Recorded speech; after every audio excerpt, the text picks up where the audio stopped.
মাগরিবের আজানের সময় শীষ বাজানোর জন্য গ্রামের উপর নেমে আসে ভয়ঙ্কর গজব। এই গল্পের প্রথম পার্টের শেষে আমরা দেখেছিলাম ফৌজিয়াই মূলত পেতে অর্থাৎ তার হাজবেন্ডকে সাহায্য করছিল যাতে করে হাতে থাকা 6 দিনের মধ্যে গ্রামের মধ্য থেকে নিষ্পাপ কাউকে সে ফাঁসিয়ে দিতে পারে ওই জঙ্গলের ভেতরে থাকা জিনদের হাতে। এর ফলে সে নিজে মুক্ত হয়ে যাবে। এখানে ফৌজিয়াকে আমরা একজন লোকের সাথে দেখতে পাই। এই লোকটি এই গ্রামেরই একজন শামান ছিল। সেই মূলত ফৌজিয়াকে এই সকল পদ্ধতির ব্যাপারে বলেছিল যে কিভাবে সে তার স্বামীকে জিনদের দুনিয়া থেকে ফিরিয়ে আনতে পারবে। তবে এই কাজটি করার জন্য তাদের হাতে আর মাত্র 6টা দিন বাকি আছে। এখনো পর্যন্ত পেতে কাউকে নিজের জায়গায় ওই জিনদের দুনিয়াতে নিয়ে যেতে পারেনি। এখন স্বামীকে ফিরে পেতে হলে ফৌজিয়াকেই এই কাজে তাকে সাহায্য করতে হবে। পেতের ইশারায় ফৌজিয়া বুঝতে পারবে যে পেতে ওই জায়গায় নিয়ে যাওয়ার জন্য কাকে সিলেক্ট করেছে। আর এরপর ফৌজিয়া ওই ব্যক্তিকে ওই তরল শরবত খাইয়ে দিবে, যার ফলে পেতে খুব সহজেই নিজের স্থান পরিবর্তন করতে পারবে। ফৌজিয়াও ব্যাপারটা মেনে নেয়। এখন পরদিন সকালে আমরা গ্রামের স্কুলের দৃশ্য দেখতে পাই, যেখানে বাকি সব স্টুডেন্টদের সাথে ইপুংও স্কুলে পিটি করছিল, যেখানে তার বন্ধুরা বিশেষ বাঁশির কথা বলছিল, যে বাঁশিগুলো দ্বারা বার্ডকে কন্ট্রোল করা যায়। গ্রামের বৃদ্ধদের কাছে এরকম ম্যাজিক্যাল বাঁশি আছে বলে তারা জানতো। এরকমই একটা বাঁশি ইপুংকে মির দিয়েছিল, যেটা তার বন্ধুরা দেখতে চাইলে সে তাদেরকে এটা দেয়, যেটা হাতে নিয়ে তারা নানান রকম মন্তব্য করতে থাকে। এমন সময় আচমকা ইপুংয়ের ঠোঁটে তারা রক্ত দেখতে পায়। এই ব্যাপারটা বলাতে ইপুং এটা দেখে বেশ হতবাক হয়ে যায়। ওই সময় পিটির কারণে নিচে ঝুঁকলে দেখা যায় নিচে অনেকটা রক্ত পড়ছে, পুরোটাই ইপুংয়ের মুখ থেকে পড়ছিল, যা দেখে সে অলরেডি ঘাবড়ে গিয়েছিল। এমন সময় আচমকা তার পিটি টিচার তাকে ডাক দিলে সে সেদিকে তাকাতেই পিটি টিচারের মাথা ঘুরে যায় এবং সে ভয়ানক এক রূপ নিয়ে ইপুংকে বলে সে যেন মজা করা বন্ধ করে। এই ঘটনায় ইপুং অনেক বেশি ঘাবড়ে গিয়েছিল এবং দৌড়ে সেখান থেকে চলে আসে। সে মুখ ডলতে ডলতে ওয়াশরুমের দিকে যাচ্ছিল, যেখানে আমরা দেখতে পাই তার মুখে তো কোনো রক্তই লেগেছিল না। আর এর থেকেও ভয়ানক ব্যাপার হলো স্কুলের ওয়াশরুমে ঢুকতেই পুরো পরিবেশই যেন পরিবর্তন হয়ে যায়। সে পৌঁছে গিয়েছিল পেতের ঘরে। পেছনের দরজাটিও বন্ধ হয়ে গিয়েছিল এবং সেটা কিছুতেই খুলছিল না। তখনই পেতে বিছানা থেকে উঠে দাঁড়ায় এবং ভয়ানকভাবে তার কাছে এসে ইপুংয়ের গলা চেপে ধরে। সাথে সাথে ক্লাসরুমে থাকা ইপুংয়ের ঘুম ভেঙে যায়। অর্থাৎ এই পুরো ঘটনাটি আবারও সে স্বপ্নে দেখছিল। এই ধরনের ভয়ানক স্বপ্ন দেখতে দেখতে সে হাঁপিয়ে উঠেছিল। তাই সে টিচারকে না বলেই ক্লাসরুম থেকে বেরিয়ে যায় এবং ওয়াশরুমে গিয়ে হাত মুখ ধুতে থাকে। তখনই আচমকা বাস্তবেও ওয়াশরুমের দরজাটি আপনা আপনি বন্ধ হয়ে যায়, যেটা খুলতে এগিয়ে যায় ইপুং। সে ভয়ে ভয়ে দরজাটা খুলতেই পেছন থেকে ধাপ দিয়ে তার ফ্রেন্ড তাকে ভয় দেখায়। ইপুং এতে করে অনেকটা ঘাবড়ে গিয়েছিল, তবুও সে তার বন্ধুর সাথে কোনো কিছু শেয়ার করে না। তার বন্ধু এখানে তার কাছে থাকা ইপুংয়ের ওই বাঁশিটি দেয়। তার কাছে এই বাঁশি দেখে ইপুং একটু অবাক হয়, কেননা একটু আগে ঘটা ওই ভয়ানক ঘটনা যদি স্বপ্নের ভেতরে ঘটে থাকে তাহলে এই বাঁশি সে কখন এই ছেলেটিকে দিল। ইপুং এটাই ভাবছিল, এমন সময় আচমকা সে পেতের এক ভয়ানক রূপ সেখানে দেখতে পায় এবং ভয়ে সেখান থেকে পালিয়ে যায়। তার বন্ধু এতে বেশ অবাক হয়। অন্যদিকে আমরা মীরকে দেখতে পাই, যে ঘরে ঢুকে দেখতে পাই তার স্ত্রী বেশ অসুস্থ হয়ে পড়েছে। মীর তখন আলমারি খুলে ওই বক্সটি হাতে নিতেই দেখতে পায় তার ভেতরে ওই গোল্ডেন ডিমটা নেই। এই ব্যাপারে প্রশ্ন করলে তার স্ত্রী তাকে জানায় যে সে সেটা ফেলে দিয়েছে। এ কথা শুনে মীর একটু রেগে যায়। সে বুঝতে পারে তার স্ত্রী কেন অসুস্থ হয়েছে। ওই গোল্ডেন ডিম যে এই বক্সে রাখে তারই সরাতে হয়, এ বাদে অন্য কেউ সরালে সে অসুস্থ হয়ে পড়ে। তাই তো মীর আর এক মুহূর্ত দেরি না করে নিজের স্ত্রীকে সুস্থ করার জন্য দ্রুত বেরিয়ে পড়ে। অন্যদিকে একটা ছোট্ট পিকআপকে আমরা ওই গ্রামের দিকে আসতে দেখতে পাই, যারা কিনা মীরের বাড়ির খোঁজ করছিল। তখন ওই রাস্তা দিয়ে ইপুংও বাড়িতে ফিরছিল। সে যখন জানায় মীর তার দাদা হয়, তখন ওই লোকগুলো তাকে অফার করে তাদের সাথে মীরের বাড়িতে যাওয়ার জন্য। ইপুংও এটা মেনে নেয় এবং পিকআপে উঠে বসে। আর এরপর সে তার সামনে থাকা লোকগুলোকে জিজ্ঞাসা করে যে তারা মীরের বাড়িতে কেন যাচ্ছে। উত্তরে লোকগুলো জানায় তার নাতির জন্য সমবেদনা জানাতে, যা শুনে ইপুং হতবাক হয়ে যায়। তখন লোকগুলো এমনভাবে কথা বলতে থাকে যেন ইপুং মারা গিয়েছে। সে তাদের সাথে তাকে থেকে যেতে বলে। বাড়িতে ফিরে কোনো লাভ নেই। ক্লিয়ারলি লোকগুলো জীবিত ছিল না, তারা কোনো মানুষই ছিল না। তা তাদের এই ভয়ানক রূপ দেখে বোঝাই যাচ্ছিল হতে পারে তারা কোনো জিন। এটা বুঝতে পেরে ইপুং দ্রুত গাড়ি থেকে কোনো মতে নেমে পড়ে। এই ঘটনায় সে অনেক বেশি ঘাবড়ে গিয়েছিল, যার ফলস্বরূপ সে লক্ষ্যই করে না যে তার পকেট থেকে ওই বাঁশিটি পড়ে গিয়েছে, বরং সে তো সেখান থেকে দৌড়ে চলে আসে বাড়িতে এসে সে তার দাদিকে জড়িয়ে ধরে কাঁদতে থাকে।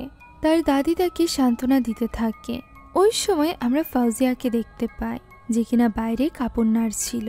এমন সময় পাশের একটা কাপড় এমন রূপ ধারণ করে যেন মনে হচ্ছিল অপর প্রান্তে রয়েছে পেতে। এখানে ফাউজিয়াকে ডাক দিলে ফাউজিয়া ওই কাপড় ধরে টান দেয়। দেখা যায় সেখানে কেউই নেই। ওই সময় ফাউজিয়া লক্ষ্য করে সেখানে পড়ে আছে ইপুংয়ের ওই বাঁশি। এই কাঠের বাঁশিটি সে ইপুংয়ের কাছে দারমোর বাড়িতে দেখেছিল। ফলে তার আর বুঝতে বাকি থাকে না যে তার স্বামী অর্থাৎ পেতে তাকে ইশারা দিয়েছে। তার স্থানে সে ওই জিনদের দুনিয়াতে কাকে রেখে আসতে চায়। পেতে মূলত ছোট্ট ইপুংকেই বেছে নিয়েছিল জিনদের দুনিয়াতে রেখে আসার জন্য। এটা বুঝতে পেরে ফাউজিয়া আর এক মুহূর্তও দেরি করে না। সে জানতো যত দ্রুত সম্ভব ইপুংকে ওই শরবতটি খাইয়ে দিতে হবে। তাই সে খাবার দেওয়ার বাহানায় ইপুংয়ের বাড়িতে গিয়ে পৌঁছায়। ইপুং এসে দরজা খোলে। তখন তার দাদি অসুস্থ। এ কারণে ইপুং তাকে ডেকে দিতে চাইলে ফাউজিয়া তাকে নিষেধ করে। আর এরপর জিজ্ঞাসা করে ইপুংও কি তার দাদির মতো অসুস্থ। ইপুং বলে তারও একটু খারাপ লাগছে, যার প্রতি উত্তরে ফাউজিয়া তার কাছে থাকা ওই শরবতটি বের করে এবং এটাকে একটা হার্বাল মেডিসিন বলে জানায়। এই ঔষধটি নাকি তাকে সুস্থ হতে সাহায্য করবে। এই কথা বলে এইভাবে ভুলিয়ে ভালিয়ে সে ইপুংকে ওই শরবতটি খাইয়ে দেয়। ইপুংও ভালো মনে করে সেটা পান তো করে নেয়।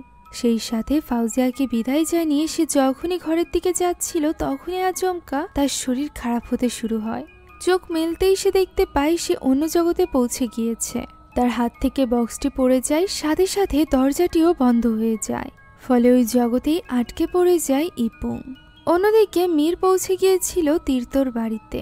প্রথমে তো তীর্থ কোনো কিছুই স্বীকার করতে চায় না, আর এরপর সে ফাইনালি স্বীকার করে নেয় যে সে পেতেকে সাহায্য করেছে। পেতে এবং ফাউজিয়া মিলেই এই সব কিছুর পেছনে রয়েছে। এটুকু জেনেই মীর চলে আসে পেতের বাড়িতে। পেতে তখনও বিছানায় পড়া। সে পেতেকে জিজ্ঞাসা করতে থাকে যে সে তার নাতি অর্থাৎ ইপুংয়ের সাথে কি করেছে। তখনই সেখানে ফাউজিয়া চলে আসে এবং মীরের উপর চিৎকার চেঁচামেচি শুরু করে দেয়। তখন মীরও প্রতি উত্তরে বলে ফাউজিয়ার লোভের কারণেই আজ পেতের এই অবস্থা। পেতে তার কথা শুনেই সন্ধ্যাবেলায় ওই বিলুপ্তপ্রায় পাখি আনতে গিয়েছিল। তবে এত বড় ক্ষতি হওয়ার পরও ফাউজিয়ার শিক্ষা হয়নি। সে এখনো পর্যন্ত শয়তানের সাহায্য নিচ্ছে। এই কথা বলে মীর এখানে ফাউজিয়াকে অভিশাপ দেয় যে পেতে সুস্থ হবে না, মৃত্যুর আগ পর্যন্ত সে এই অবস্থায় থাকবে। এই অভিশাপ দিয়ে সে যখন চলে আসতে যাচ্ছিল ঠিক তখনই সে ইপুংয়ের চিৎকারের আওয়াজ শুনতে পায়, যে কিনা তাকে ডাকছিল। ফাউজিয়া এটা শুনতে পারছিল না এবং সে তো উল্টে মীরের উপর চিৎকার চেঁচামেচি করছিল। এদিকে কণ্ঠ শুনতে পেলেও মীর ইপুংকে খুঁজে পাচ্ছিল না, যে কারণে সে বাড়ি থেকে বেরিয়ে যায়। পেছন থেকে দরজা আটকে দেয় ফাউজিয়া। ঠিক তখনই মীর লক্ষ্য করে এই বাড়ির ভেতর থেকেই ইপুংয়ের চিৎকারের আওয়াজ শোনা যাচ্ছে, অথচ ইপুং তো ভেতরে নেই। এর মানে স্পষ্ট, ইপুং অন্য জগতে রয়েছে, জিনদের জগতে। ঠিক এই বাড়ির ভেতরেই রয়েছে ইপুং, যাকে এত সহজে মীর বাঁচাতে পারবে না। তাই তো সে আবারও শরণাপন্ন হয় মান্তর। এদিকে জিনদের দুনিয়ায় ইপুংয়ের উপরও কোনো এক জিন আক্রমণ করে। অন্যদিকে রিচুয়ালের সব জিনিসপত্র নিয়ে মীর এবং মান্ত পৌঁছে গিয়েছিল ওই জঙ্গলের ভেতরে, কারণ এবার জিনদের দুনিয়াতে যাওয়ার জন্য এই রিচুয়াল আরও বেশি ভয়ঙ্কর হতে চলেছে। মান্ত মূলত মীরকে জিনদের দুনিয়াতে পাঠাতে চলেছে, যাতে করে সে ইপুংকে খুঁজে ওই দুনিয়া থেকে বের করে আনতে পারে। রিচুয়াল শুরু করার আগে সে মীরকে একটা বস্তু দিয়ে বলে এই বস্তুটি তাকে সাহায্য করবে ইপুংকে খুঁজে বের করতে। মীরও সেটা হাতে নিয়ে নেয়, আর এরপর রিচুয়াল শুরু করা হয়। অন্যদিকে আমরা ইপুংকে দেখতে পাই, যে কিনা জিনদের দুনিয়াতে তখনও পর্যন্ত ফেসেছিল। অন্ধকার এক কোণ থেকে তাকে ডাকছিল তার দাদার ডাক শুনে সে তড়িঘড়ি করে সামনে রাখা কাপড়ের মাঝ দিয়েই দৌড়ে যেতে থাকে দাদার কাছে। তবে কাপড় শেষ হয়ে যায়, কিন্তু সে দাদাকে খুঁজে পায় না। তখনই সে দেখতে পায় পাশে তার দাদা অর্থাৎ মীর দাঁড়িয়ে আছে, যে কিনা তাকে ডাকছে। ইপুং এখানে কোনো কিছু না ভেবেই মীরের পিছু করতে থাকে এবং পিছু পিছু সে চলে যায় একটা বাড়ির সামনে। এই বাড়িটি ছিল পেতের, মীর পেতের বাড়ির ভেতরে ঢুকে পড়ে। ইপংও তার পিছু পিছু যেতে যাবে, ঠিক তখনই সেখানে আসল মীর চলে আসে এবং ইপংয়ের হুঁশ ফিরিয়ে তাকে নিয়ে পালাতে আরম্ভ করে। তবে জঙ্গলের পথ দিয়ে পালানোর সময় আচমকাই তাদের সামনে চলে আসে ওই ভয়ানক জিন, যে কিনা পেতেকে আটকে রেখেছিল এই দুনিয়াতে। সে এখানে পেতের এক ভয়ানক রূপ নিয়ে তাদের দিকে এগোতে থাকে। এভাবেই দৃশ্য অদৃশ্যর মধ্য দিয়ে আচমকা সে তাদের কাছে চলে আসে। সাথে সাথে কিছু একটা হয়ে যায় এবং আমরা দেখতে পাই ইপং জঙ্গলের মাঝে একা দাঁড়িয়ে আছে। তার আশেপাশে কোথাও মীর নেই, সে মীরকে খুঁজছিল। অন্যদিকে মীরও এই জঙ্গলের মাঝেই ইপংকে খুঁজে বেড়াচ্ছিল। তারা দুজনই একে অন্যের কণ্ঠ শুনতে পারলেও একে অপরের দেখা পাচ্ছিল না। ছোট্ট ইপং আশেপাশে এত ভয়ানক ভয়ানক জিনদেরকে দেখে অনেক বেশি ভয় পেয়ে যাচ্ছিল। সে ভয়ে এক পর্যায়ে দৌড়াতে আরম্ভ করে এবং পৌঁছে যায় জঙ্গলের ওই রাস্তায়, যেখানে তার সামনে দাঁড়িয়ে ছিল অসংখ্য জিন, যাদেরকে দেখে ইপং ভয় পেয়ে পেছনের দিকে যেতে গেলে সেখানে চলে আসে পেতের রূপ নেওয়া ওই ভয়ানক জিন এবং সে ইপংয়ের গলা চেপে ধরে। সে ইপংকে মেরে ফেলতেই চলেছিল, এমন সময় মীর ওই বস্তুটি দিয়ে তার গলায় আঘাত করে, যে বস্তুটি মান্ত তাকে দিয়েছিল। এটা দিয়ে আঘাত করায় জিনটি নিচে পড়ে যায়। মীর এবং ইপং পালাতে চাইছিল, তবে সে মীরের পা ধরে বসে, যে কারণে মীর ইপংকে বলে একাই পালিয়ে এখান থেকে বেরিয়ে যেতে। ইপংও পালাতে আরম্ভ করে, তবে মীরকে আটকে ধরে ওই জিন এবং তার গলা চেপে তাকে মেরে ফেলার চেষ্টা করতে থাকে। ইপং তখনও পালিয়ে বের হওয়ার চেষ্টা করছিল। এদিকে মীরের এই বিপদ আসল দুনিয়াতে থাকা মান্তও বুঝতে পারে, মীরের খাঁচায় থাকা ওই পাখিটিকে ছটফট করতে দেখে। অন্যদিকে ওই দুনিয়াতে ইপংকে অনেকগুলো জিনে ঘিরে ধরেছিল, যার ফলে সে পালাতে পারছিল না।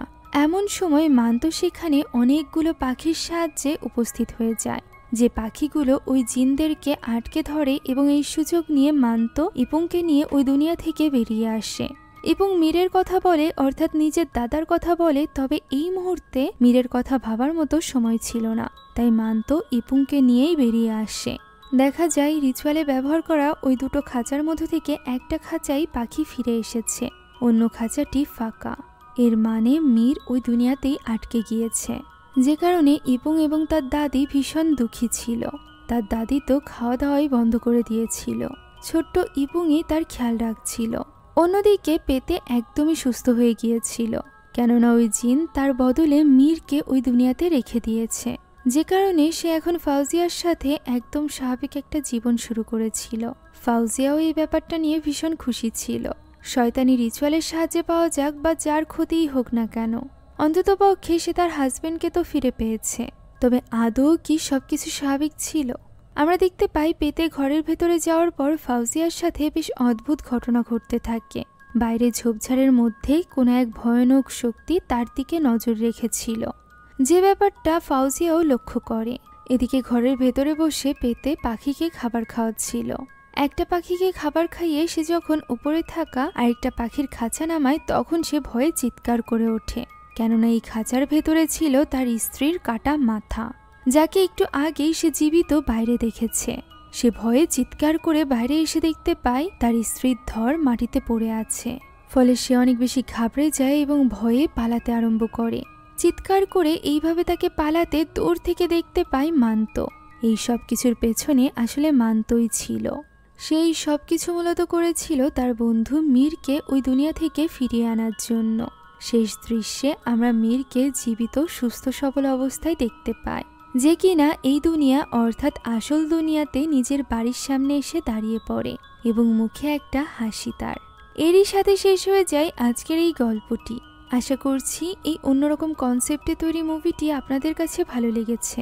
আমার কাছে তো বেশ ভালো লেগেছে, তাই কেমন লাগলো আপনার কাছে তা কমেন্টে জানাতে ভুলবেন না। সেই সাথে আমাদের চ্যানেলে নতুন হয়ে থাকলে please subscribe to our channel. এছাড়া আমাদের সকল ভিডিওর আপডেট পেতে এখনই জয়েন করুন আমাদের হোয়াটসঅ্যাপ চ্যানেলে, লিংক ডেসক্রিপশন বক্সে পেয়ে যাবেন। Thank you so much for watching this video. আল্লাহ হাফেজ।